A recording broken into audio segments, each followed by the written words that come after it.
ਵਾਹਿਗੁਰੂ ਜੀ ਕਾ ਖਾਲਸਾ ਵਾਹਿਗੁਰੂ ਜੀ ਕੀ ਫਤਿਹ. Welcome to this segment of Khoj Gurbani's a-sabad-a-day.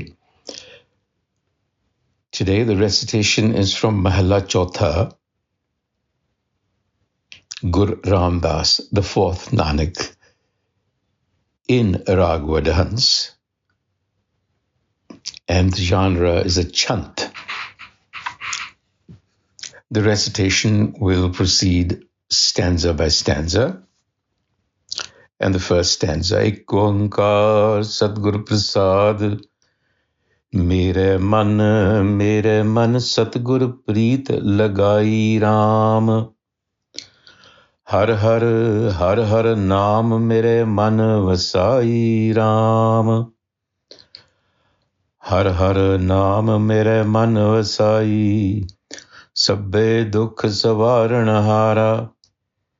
ਵਡਭਾਗੀ ਗੁਰ ਦਰਸ਼ਨ ਪਾਇਆ, ਧੰਨ ਧੰਨ ਸਤਿਗੁਰੂ ਹਮਾਰਾ.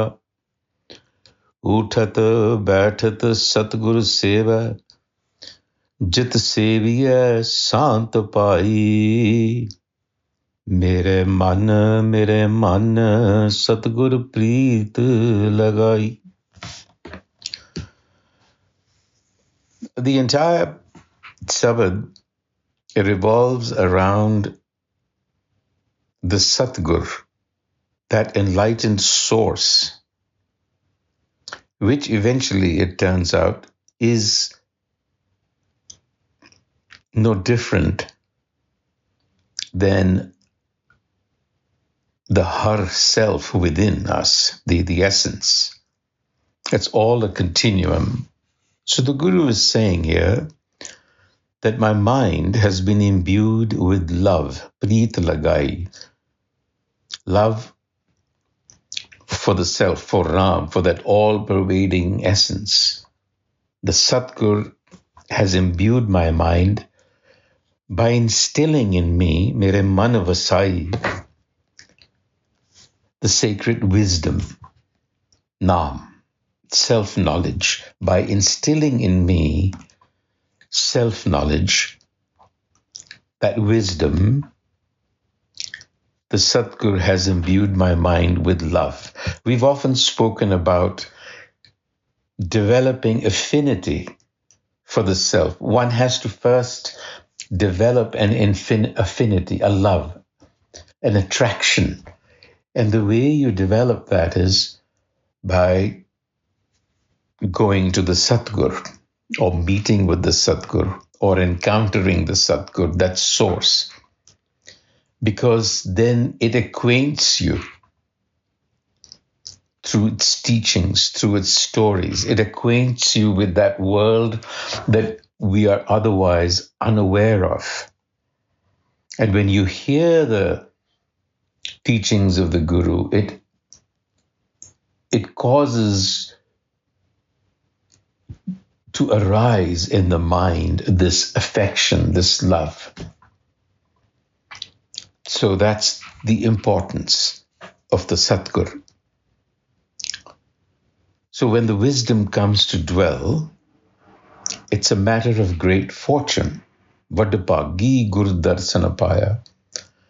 And of course, tan Satguru hamara. Hail.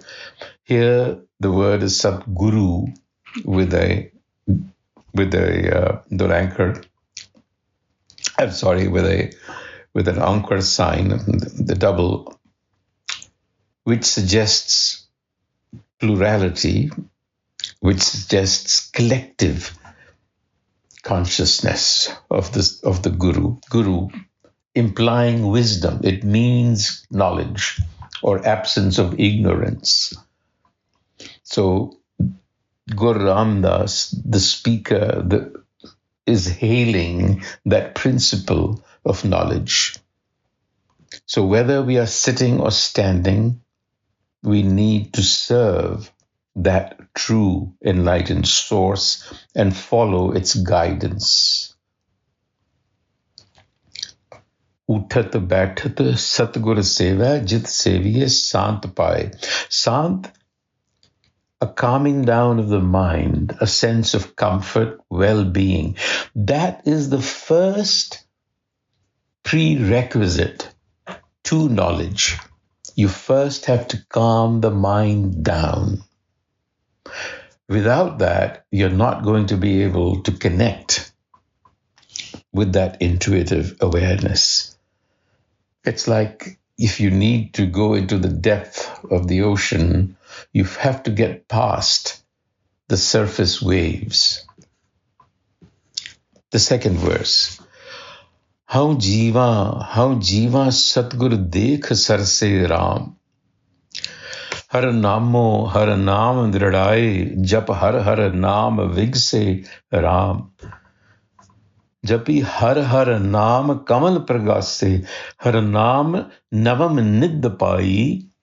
How me rog gaya dukh latha, har sehaj samad lagai. Har naam vadai Satgur te pai, sukh Satgur dev man parse. How jiva Satgur dekh sar se. Now, this is the impact of the company of the Satgur. What happens? How jiva Satgur dekh sar se Ram. Satgur dekh sar se, the delightful Guru. What has happened? The company of the Satgur is uplifting.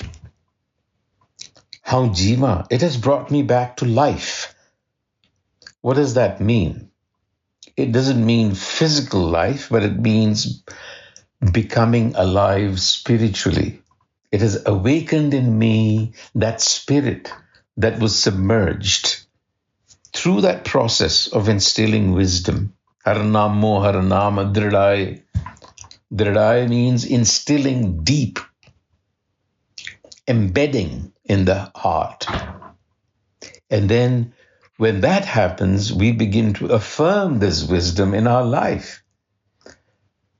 Jap har naam vig se Ram. Japana is to affirm, is to assimilate and affirm that wisdom in your life. And in that sense, the mind has flowered.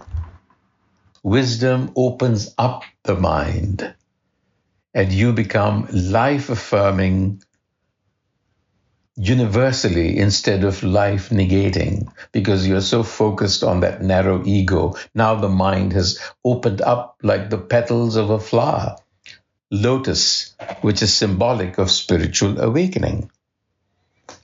And it is this state that we have to be in for how me rog gaya dukh latha, har sehaj samad lagai. So the disease of how me dissipates, dissolves, it's cured. Because it transforms, the ego transforms. Sorrow wears off, the mind is at rest, it's relaxed and spontaneous. Sehaj means that which is born with you. Sahaja, that which is born with you. It also means that which is innate to you. It's within you. And it also means a state of spontaneity, relaxation. So you have to get back, and that is the mind's natural state. It just gets back to its resting place. And that is the state we want to get to.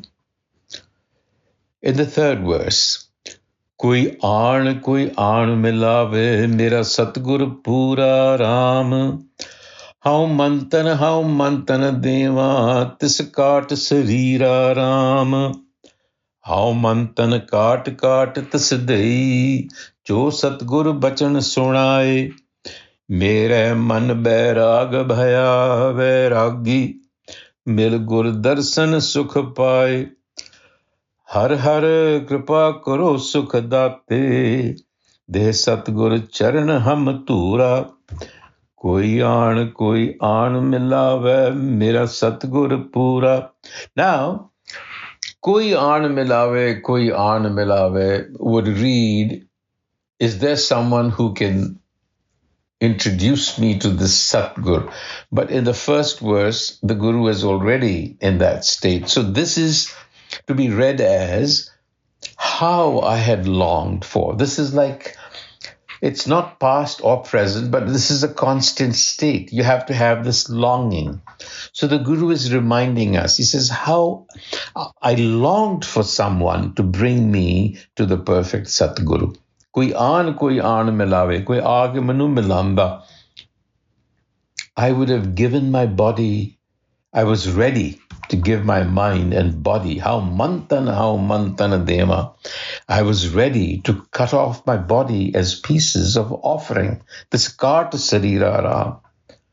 So that is the intensity of yearning for this enlightened source, for this knowledge, for this wisdom that must arise in the mind. He says, I would have done all of this just to hear the Guru's word, Jo Satguru Bachan Surai. And I became filled with yearning. I was filled with yearning, and yearning is painful. Mera man bairag bhaya. And this pain could be eased only by the vision of the Satguru. Mil Guru Darshan Sukha Pai. And then there is that appeal that is made. Har har kirpa karo sukha date, de Satgur charan hamatura. O merciful herself. This is an appeal to the best, to the highest within you. This is the quality of reaching out.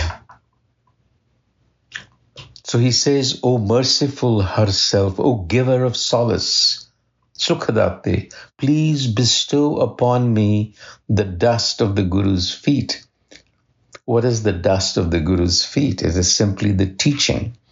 And the feet symbolizes footsteps, it symbolizes gravity, it symbolizes stability. So show me that way by giving me the Guru's word, the teachings. That is the longing that must arise in the mind. And then the concluding stanza is hailing the Satguru again. Gur jevad data, main avar na koi ram. Har dano har dan deva, har purkh niranjan soi ram. Har har naam jini aaradhya, tinka dukh param pao paga. Sevak pae mile vad bhagi, jin gur charani man laga. Kaho nanak har aap milaye, mil Satgur purkh sukh hoi. Gur jevad data, main avar na koi. So here, I know not of any benefactor comparable to the Guru.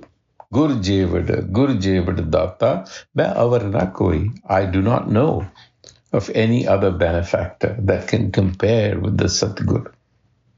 Because the Satguru is the true benefactor. It offers, it bestows its benediction.